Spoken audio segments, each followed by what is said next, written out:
Hey guys, welcome to another edition of Esquire Neighbourhood 2020. The pandemic issue. My name is Wayne Cheong, features editor for Esquire Singapore, and today we are talking with Louis Tan.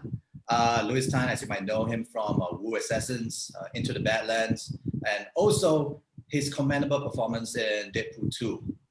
Blink and you might miss it. And we are going to talk to him about his life, his career, and also about his social activism. And also maybe why is his obsession with Blackpink? Who knows? No. We introduce Louis Tan. Good morning, Louis. Morning, guys. Thanks for having me. It's exciting. Could you tell us where you are right now? And what's your purpose? This is Sydney, Australia. Look at that beautiful weather. And you're under quarantine, I understand.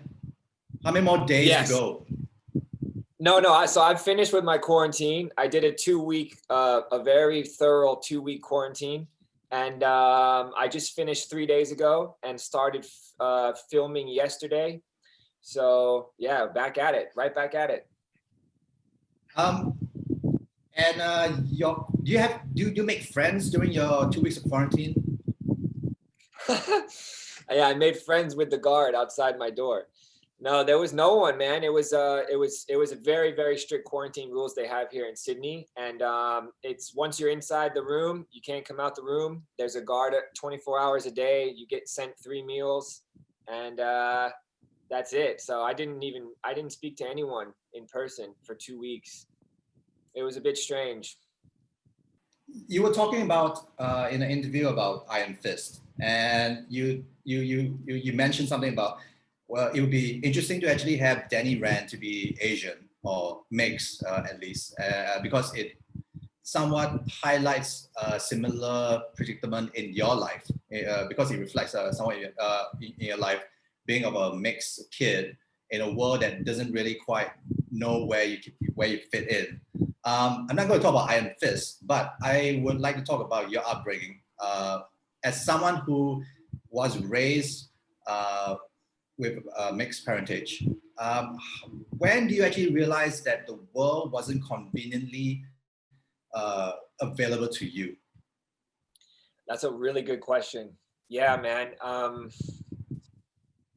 It's a really weird thing to process as a human and then also as an actor, because as an actor, everything's about the role that is being written for you, right? So you get the role and someone else has written this role and they're looking for, let's just say they're looking for a Chinese actor to play like a gangster or something, I'm just using a random example. But so I get into the casting room and the casting people in America look at me and they see me a certain way.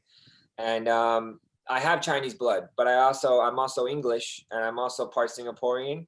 So my mix is all over the place. And for them, it took years to get the casting people to understand who I was as an actor, and what I could bring to the table. And it took years for the entertainment industry to develop to a place where they can write roles that I could even fit for. Do you know what I mean? So most of the time, I was trying to fit into a stereotype, and the stereotype was very frustrating for me because I didn't fit that stereotype, and I didn't fit the Caucasian look either, because I don't look fully Caucasian. So for a long period of time, it was like I felt very, very lost, and I felt very frustrated because I was training really hard, and I was going to theater school, I was studying, I was doing martial arts, I was doing everything I needed to be doing, but I couldn't make any progress. So it was very difficult. And then as a human, when I travel all the time. I go to Asia and they look at me like an outsider. When I was in China, for instance, everybody kind of turns their head when I walk. I'm 6 foot. I'm 6'2". I'm kind of a bigger guy for a typical Asian male, and I think that maybe it was shocking for them to see. So yeah, it took a while for me to kind of get a grasp of how the world is looking at me as opposed to how I feel about myself, you know. And now as I'm older and more mature, and I'm in a different place in my career and a different place in my mentality as a man, I'm very happy that things happen the way they happen, you know. And I love traveling and seeing mixed races and people from different cultures living in places you would never expect, and having conversations with them is really eye-opening, and it changes your perspective. So I'm still developing and I'm still learning this process. So it's still an ongoing process, you know. But yeah, that's a good question. Does that also seep into your activism as well in the US? Because I see a post that you did on Black Lives Matter and all the injustices against the Black community.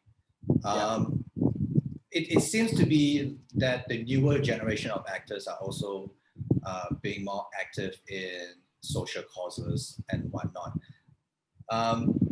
In your case, is it something that's personal, or do you feel that you're angry that this is happening to a particular race, and you just do not think that that's, you know, it's right? Well, yeah, I do feel it personal to a certain level that I could understand it, because I've suffered from racism in many different, you know, experiences in my life. Probably a lot less than other people, probably a lot less than Black people, or a lot less than some Asian people, you know. But I have had my own experiences with racism, and yes, to some level it does feel personal, but mostly I just felt angry as a human. And I could hear from where I live.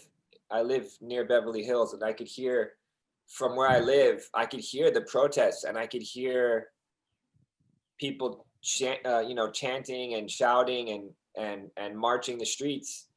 And yeah, I couldn't stay inside and just do nothing, you know. I wanted to go and be a part of it and make my voice heard in support of, you know, people that I feel that were let down and are not being treated as equal. So I have had that experience, and I hate that feeling, and I hate racist people, and I hate the idea of it. I think it holds us back as a race and as a society to grow and to progress. And artistically, it's terrible. It's terrible in every way. So I went out to show my support, not because I was trying to be political or because I was trying to be part of something. It was dangerous where I was, you know. They wouldn't let us be there. There was like police shooting rubber bullets into the crowds and stuff, and it was a dangerous place to be. And then there was the whole COVID thing that was still happening. So there was the concern about going outside without, you know, I had a mask, but you're going outside with a big group of people. So there's this concern of getting, you know, coronavirus and stuff. And anyway, my anger for what happened outweighed all of those things. So that's why I did that. Thank you. Your love for Jackie Chan films. In an interview you did with, I think it's Rotten Tomatoes, you talk about Rumble in the Bronx as that one scene that made you cry. Is there a certain choreographed fight scene that really impressed you? You've done your research, man. Yeah, Jackie Chan is a big influence, you know, right? I think that, yeah, like when I was training for Iron Fist, obviously I was studying Drunken Master, you know. I think that's the best drunken form performance of all times.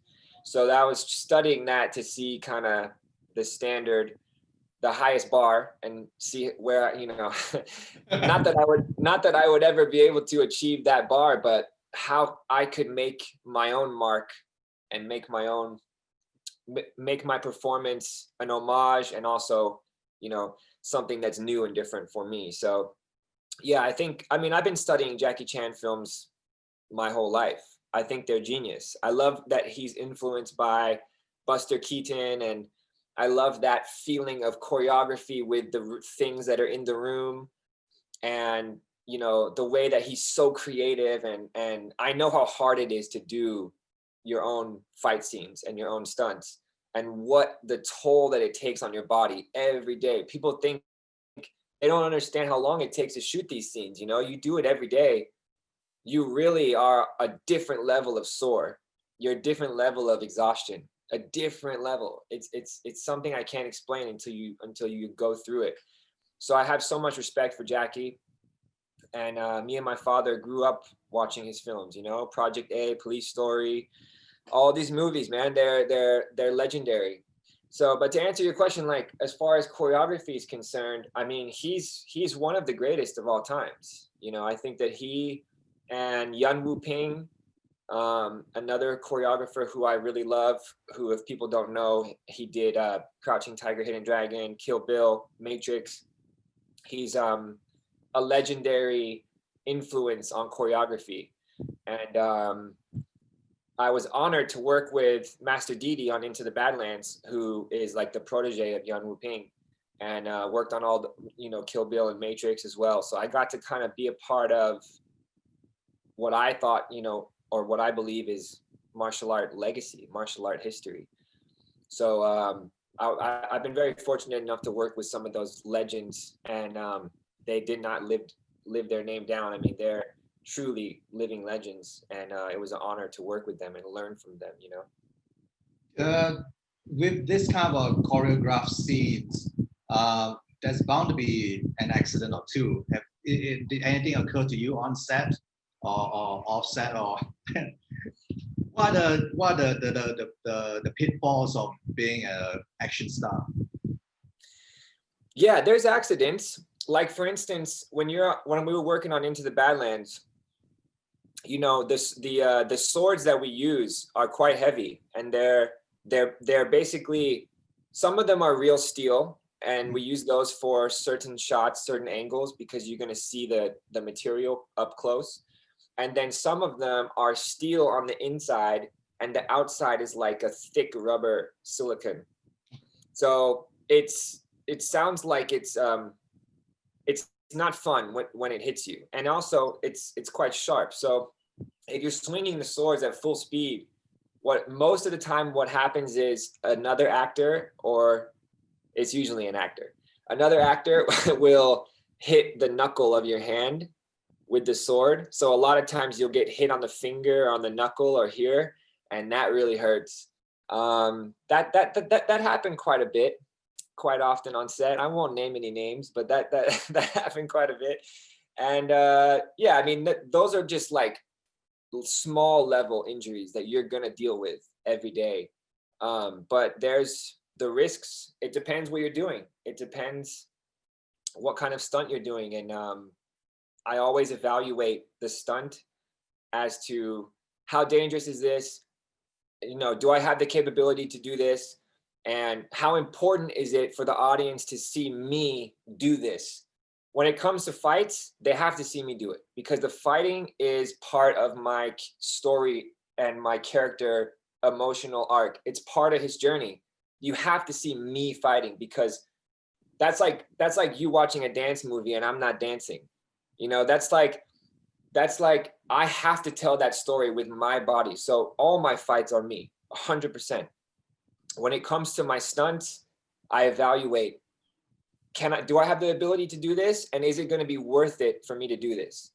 You know? And then if that checklist checks off, then I'll do the stunt. But if it's something that either you're not going to really see my face, and the potential for me to be really injured is very high, then I will have a stunt double do that for me, you know? And that's the case with every action actor, every big action actor, even Jackie Chan. Jackie Chan, you know, he does 95% of it, but even Jackie Chan is going to have a stunt double do some things that, you know, that for the necessity of the shoot.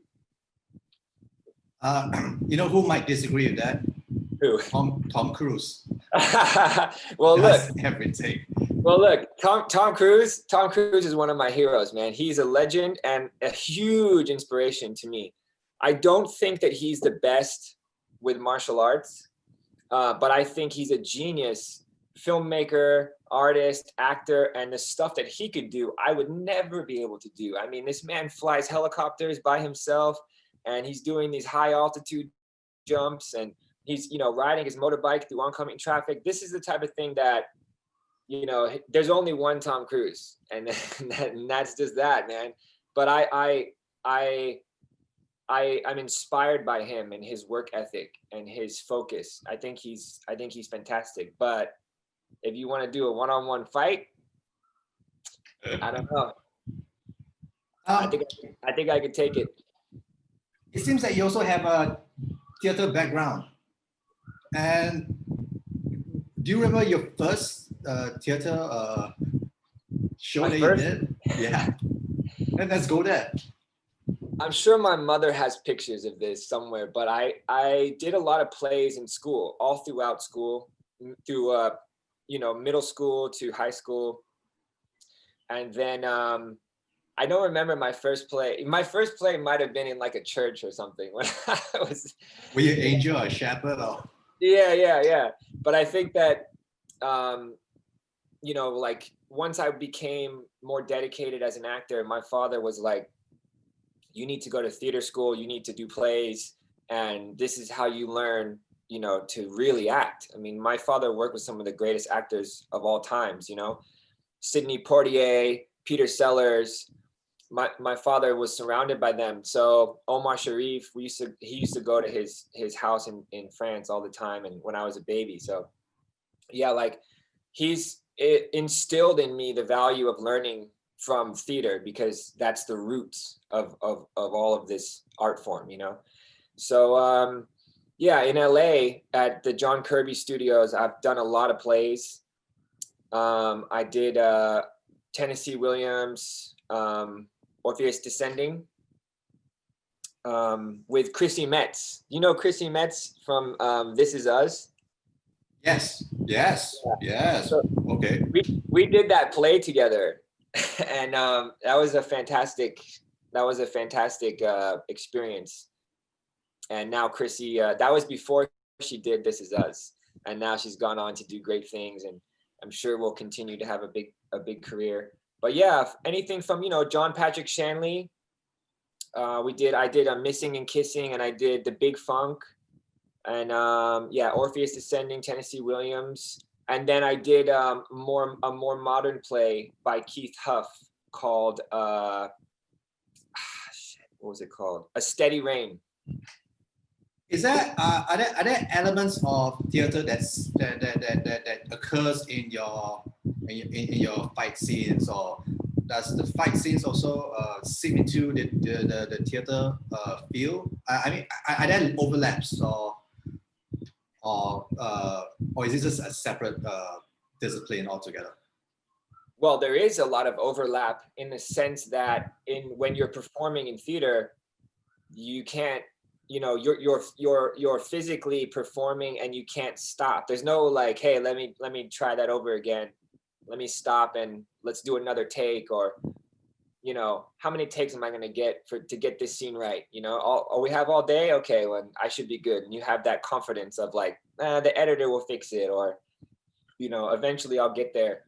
I think for theater, I mean, that's the rawest performance you can have, in my opinion. You know, yeah. You can't get any more raw and honest than that, because it's there. The audience is there. They're not looking at you through a screen. They could see you and they could feel your energy coming through straight to them directly. And you can't stop. You have to be there and you have to be present. I think with fight choreography, it's very similar, because your physicality is there. It's not really fake. You know what I mean? My entire energy is there with this other person while we're fighting. And it's very hard to not be fully invested and fully present when you're there, you know? I think a lot of acting can come from your head, and it shouldn't. It should come from a physical place. You know what I mean? I think that being grounded and being grounded in your body really helps you kind of get there emotionally. And sometimes I'll even do exercises when I'm not doing a fight scene or I'm not performing a fight scene. I'll do exercises and stretches and, you know, what I would do as if I was training martial arts before I go and perform on stage, because it gets me into my body, into my vessel, and then I can be grounded and I can perform. So yeah, there is a lot of similarities to it, of course. Is performing on theater much more harrowing than choreograph, because you have only one take and you have to make sure that every night is the best night that you can perform as that person? I think performing in theater is the most exhilarating, and I think it's the most rewarding, because although I think film has a bigger influence, and I think film it has a bigger influence in society in the long run, but I think that theater, you get the most out of it. Like, it's hard to understand if you're not an actor, but basically I've only had this feeling a handful of times when I was acting in film or TV, where I completely have lost myself in where I am, in my surroundings, and I think when you're performing on stage, you hold that feeling for however long, 30, 40 minutes, an hour, 20 minutes, however long the play is. You're holding this feeling of you're not in your body anymore. You're there in this other character's world, and you're not breaking it. And you're not breaking it for a long period of time. Like, let's say you're on set and you're doing a scene. Most of those takes don't last longer than a minute, you know, a minute to 2 minutes. No one's really doing 5 or 10 minute, 20-minute takes unless you're Alejandro Inarritu or Terrence Malick or someone who's known, or David Fincher, who's known for these long, exhausting takes that almost feels like theater. And I think because you can't afford to do that, especially with film and with the budgets nowadays, it's very difficult to do that. So you don't feel as fulfilled as an actor, I think, when you're walking away from that. It's a different experience. It's a completely different experience. But I feel more fulfilled as an actor when I do theater, and I feel more part of like a bigger legacy when I'm doing a film. So it's a different experience, and they're both very valuable. Is comedy something that you like to try a hand at? Try my hand at it? Yeah, of course. I mean, like I said, you know, I've been training for like 15 years, and I was doing a lot of comedies, and I enjoy comedy very much. So I just haven't had the opportunity to do that yet. But as soon as I do, yeah, I'm going to do that. Of course, I'm going to do that. I think that this is a weird misconception people have about me. They look at me like, I know that they see that I can fight, and they like the martial arts ability, but I'm a filmmaker. I'm an actor. I'm an artist, and I have a lot of different things I want to show and express. Of course, like we were saying in the beginning of the interview, you know, it's like you kind of have to wait for these people to give you a shot and understand that, you know, now I've made it to the point where, oh yeah, he could definitely do these action films. He could definitely do these dramas, you know, but we don't know about comedy yet. But it's like, well, I haven't had the chance really to do that, but I've been doing it for years. You know, if you ask Chrissy Metz, ask you know, anyone who's done plays with me. But it's all good. I think timing is a very interesting thing in this business, and when the timing is right, I will do it, and hopefully people will enjoy it. If not, I'll go back to to fighting. For any casting directors watching this, cut that shit out, man. Give the guy a chance. Cut it out. Give us a shot. But you know what? It's you have to earn those type of things, and I get that, and I like that, and I think that, you know, at the right time, those things will take place. But as of right now, I'm very focused on I'm very focused on what I'm doing, and I'm very focused on continuing my father's legacy and making my own legacy and showing what I can do as far as the dramatic action genre. And I love those movies, and I'm proud to be representing the Asian culture and representing my family's legacy when it comes to that. I'm very proud of it, and I have a lot more coming. You are at your peak, or not peak, but you look really, really good, and physically wise, and you're very active. You're very mobile. Are you able to dance? Am I able to dance? Like, can I dance well? Like, what kind of... Can you dance? Well, you'll have to just find out, man. You'll have to just take me out for a night of dancing, and we'll see. We'll see. We can have a dance battle. Like Dance Dance Revolution. Yeah, you know, my father is a really good dancer, and he was a national champion disco dancer. I think one of the first, if not the first, Chinese disco dancing champions in London. And I'm currently writing a movie about his life story, and he's a fantastic dancer. So I got some of his genes, but not all of those ones. I definitely need to take some classes. Yeah, but he's a really good dancer, you know? If you got it, you got it. Some people are born with rhythm. Some people have to learn it. I had to learn it. Your story of your father, is this something that only you can take on to tell his story? What makes you want to actually put it in a movie or a miniseries form? I'm not sure what you're going with his thing. Well, I'll tell you, and I haven't spoke about this before. So basically what happened was a few years ago, I was like, I've been working on my writing for a few years now. So I finished a few screenplays, and you know, I think I was on my 4th screenplay at this point, and I was kind of like, I was getting to the point where I was happy with the work, and I was getting good responses from producers and from studios. So I was like, okay, it's time to write my version of, you know, this dramatic kind of action film that people are not giving me the opportunity or to do yet. You know, make your own path, make your own way, you know. I think that that's a very important thing for actors to understand. If you're not getting the opportunity, make your own opportunity. It's better than complaining. Just make it happen for yourself. So I started writing this story called The Fireborn, and a lot of people know about it through my social media.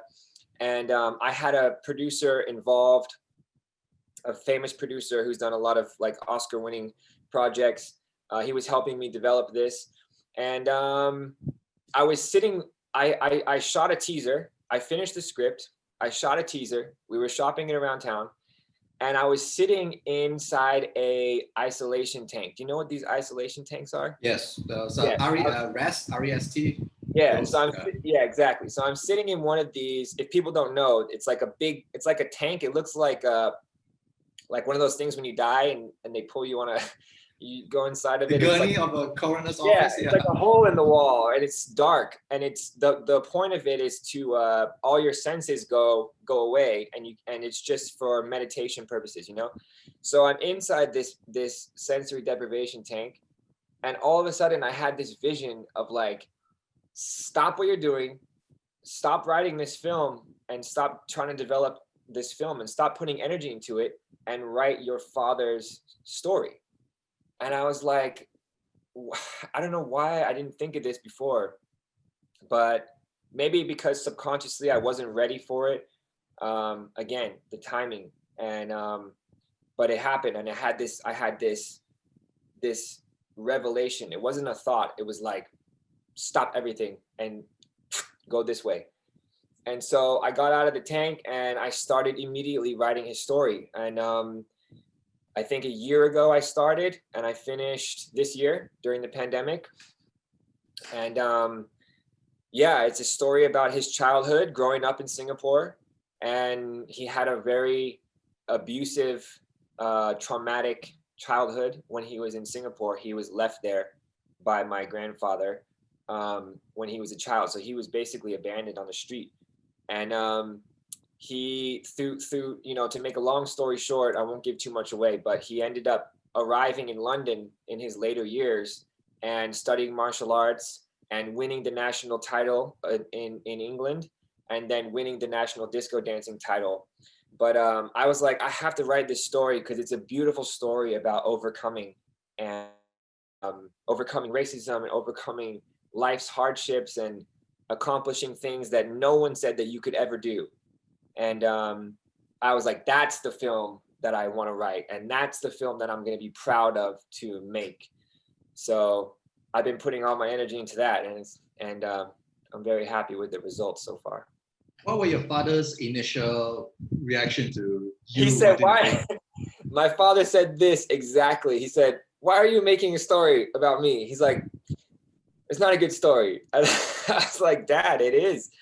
It's it's a beautiful story, and I think that you should be proud to tell this story."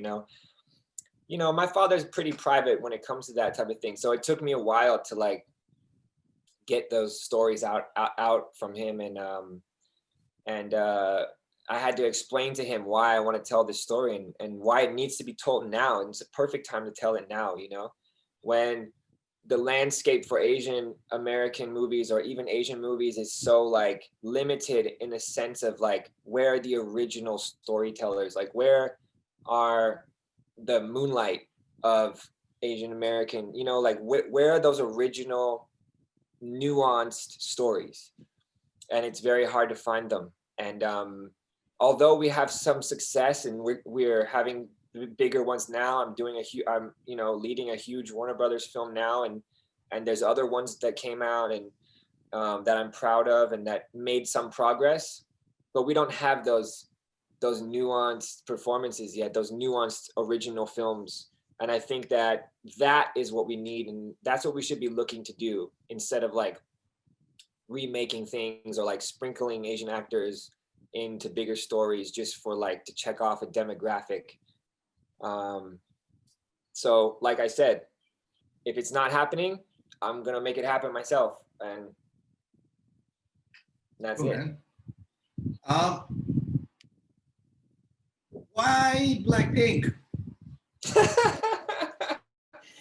Shout out to all the Blink fans out there. Dude, I don't know. I'm not like a fanboy type of person. Like I don't get caught up in these things, but all of a sudden I got obsessed. I don't know what to say, man. I got hit with the bug. I don't know. I'm obsessed. I think that they're really talented, and I think that they're really cool. And I like, did you see the documentary on Netflix that they had of this? Yeah.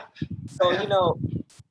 I don't know. I relate to them in a way because they're like training for so long, and like the type of stuff that they had to go through and the type of competition they had to beat out, the mental focus that it takes to be so confident in what you're doing when you're constantly being put down, you're constantly being judged, you're constantly having people say you're not good enough, you need to train more, do this better, sing better, dance better, learn these languages. I just saw it and I was inspired. I thought it was awesome, and I think it's so cool. I like that. I like what they represent, the hard work that they represent, and their attitude. So yeah, Blackpink for life, baby. According to one Twitter user, why is it that you're only following Lisa? No comment. No, Lisa's Thai, right? Okay. I think Lisa's Thai. She's I love Thailand. I'm always in Thailand. I share a place there with a good friend of mine, and I'm always there. I have a connection to that land in my heart, deep in my heart. And when I found out she was Thai, I was like, that's awesome. And she has just like a really cool mellow energy. But I follow all of them. I look at all of them. Sure, I stay very in tune. Are you judging my Blackpink my fandom. No, I'm not judging. I feel that the world should know about your love for Blackpink. And then people will be like, you know what? I think it's cool to follow Blackpink because Louis Tan made You know it what? so. One day I was wearing a Blackpink T-shirt.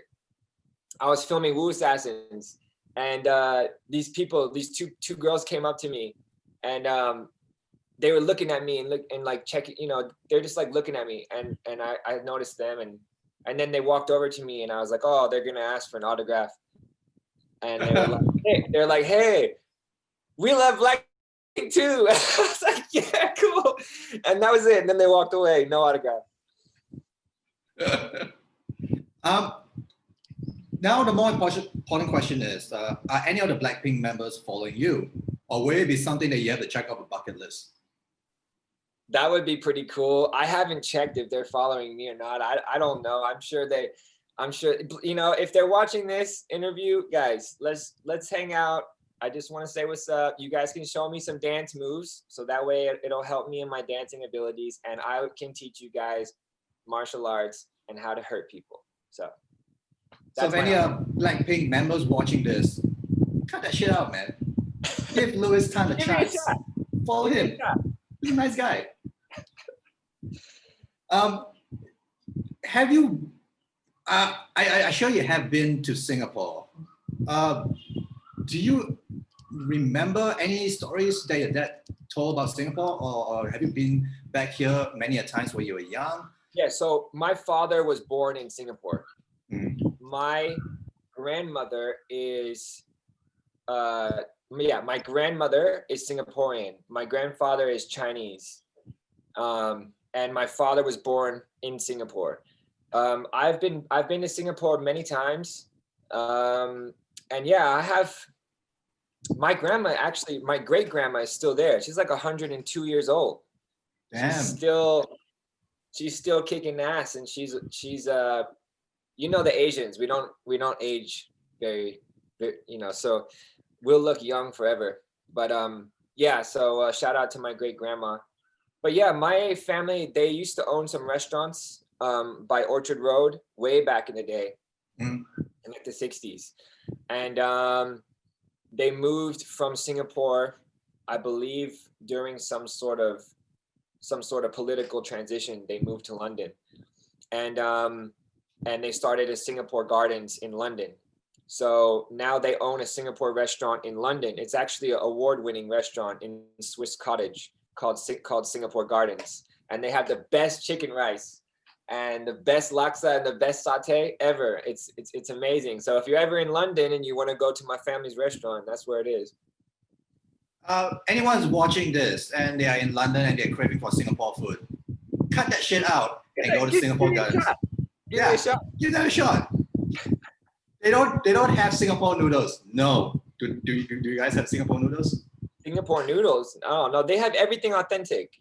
Yeah. So no Singapore noodles, everything authentic. Yeah. Laksa, chicken rice. Because I keep seeing Singapore noodles in American restaurants, and they don't have that in Singapore at all.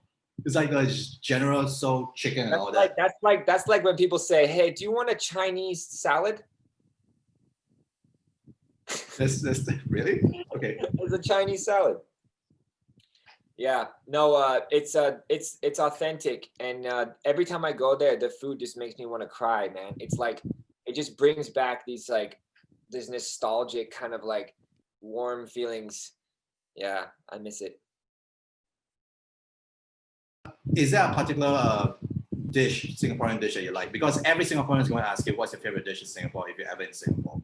Well, my favorite dish, I know it's common, but my favorite dish is Hainan chicken rice because I like the sauce.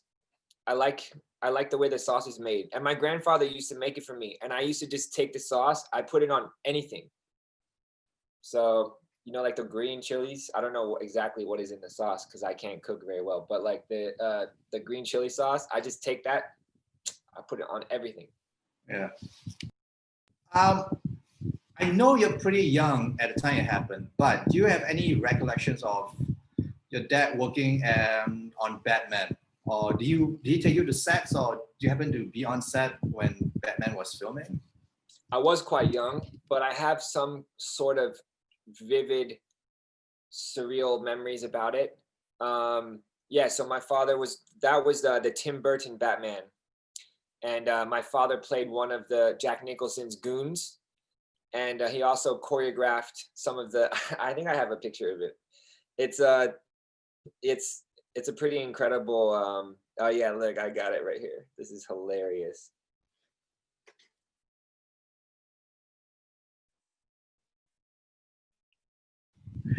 Oh man. Wait, here's it. This is a better one. Oh man. So yeah, it's I knew that my father was always like doing some interesting things. I didn't really understand what it was until I started to, you know, get a little older. And then it's like growing up on the movie set, it's like you're constantly in a state of imagination. And as a kid, I was like, that's what I'm gonna do, no matter what. There's no other option. I have to do this, you know? So I think it that film and his other films had a big influence on me as a kid in order to make me the actor and the filmmaker that I am today, you know? And now, 30 years later, the same studio that gave my father this shot is now I'm leading a franchise for them, Warner Brothers and New Line. So it's come full circle in a way, and it's a very it's a crazy thing to think about, you know. I think about it and I'm very grateful and I feel very honored. Was your father or mother or were your parents resistant to you actually becoming an actor or going to acting school or going to the same line that he has been? Yeah. They were not resistant at all, but they were very strict like if I wanted to do something, I had to do it the right way. I had to train and you know, my father's comes from that type of background where the discipline and training made him successful. And so he put the same type of values on me where there's no free handouts. You know, if you want to do this, you want to go to theater school, you know, you have to earn it, and you have to train and you have to take it seriously. So they encouraged me to do whatever I wanted, but they also made sure that that I respected what I was doing and took it serious. You seem like someone who actually wants to make it on his own, but you also have this family history of your father being in a fight choreographer and all that. How do you actually try to balance that? How do you actually try to achieve what you achieve without resorting to nepotism? That's a good question. I think that there's some misconceptions about having someone, a family member in the film industry. To some extent, there was obviously doors open that wouldn't normally be open for me. But my father works in the action. He works as an action choreographer. He works as an action director, stunts, fight choreography. He doesn't have any influence with casting acting roles. You know what I mean? Although I met a lot of people through him, and I met a lot of people growing up surrounded by them, and they had a big influence on me as teaching me, like when I was young, you know, telling me what cameras do, what lenses do, you know, what is a focus puller and how these lights work and why these lights are here and what this is doing and how they're going to make this shot look a certain way when they edit it together. And all of these things is like an education for me, you know, when I was growing up. So I learned a lot from them. But me as an actor and me as an artist it's completely separate, you know. I mean, I'm my own person. I have my own tastes. I have my own view on life. And my influence from my father is there, but it's taken a new life, you know, it's taken a new form. And that's something that I think is really beautiful, because each of us individually have that in us. We're all creators, we're all storytellers on our own way, you know. Even if you're not in the film industry or you're not an actor, we all have that ability in us to tell stories and to recollect memories and we all have that creativity in us, you know, that we can look at the world and we can see it with a different perspective. So I'm just offering my perspective, and that's it. I have two more questions, and then we can wrap it up, and you can return to whatever it is you need to do. Future projects. What do you have on the slate? Well, obviously I have the big one, Mortal Kombat. That's gonna be a big calling card for me, and I think I've never worked harder on a film in my life, and I've never been more exhausted working on something in my life. So a lot of blood and sweat and tears, all literal, went into this, and yeah, that'll be the future project for next year, the big one for me. And then we'll see what happens with the Wu Assassins franchise. There's some more stuff to be done there. I can't make any official announcements yet, but there's some more development things that I'd like to do with that. And then I'd like to write and direct and star in this film that I wrote for my father. That would be the priority. There are a couple other projects that people are talking to me about that are not confirmed yet, but I'm focused on getting this film made. And I think that it's something that I need to do, something very personal that I need to do. So with Mortal Kombat coming out, hopefully we'll break some records, and hopefully the fans will really enjoy that film, and then I can offer them something completely different that they haven't seen me do before. You ever try to resist the urge every time you finish a fight scene to just say, finish it? Yes, it's quite difficult. There's a lot of behind the scenes videos that I can't wait to share with you guys that I think you'll get a kick out of.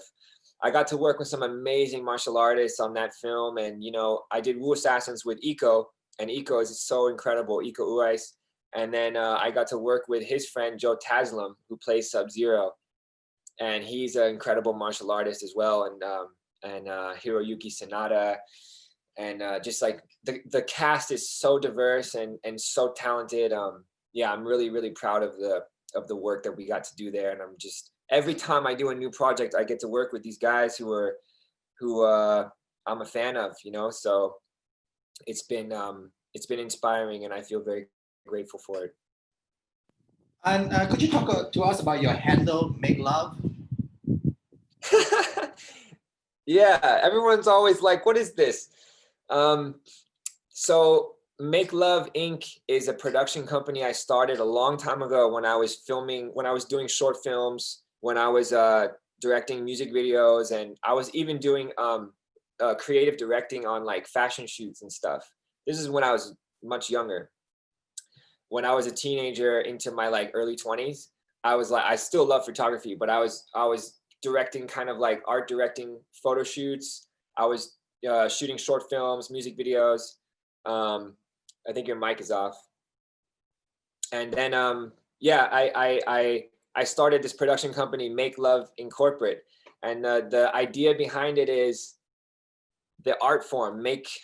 It's a play on the words, but it's like make art, but it's a corporation, you know. It's kind of like the film business.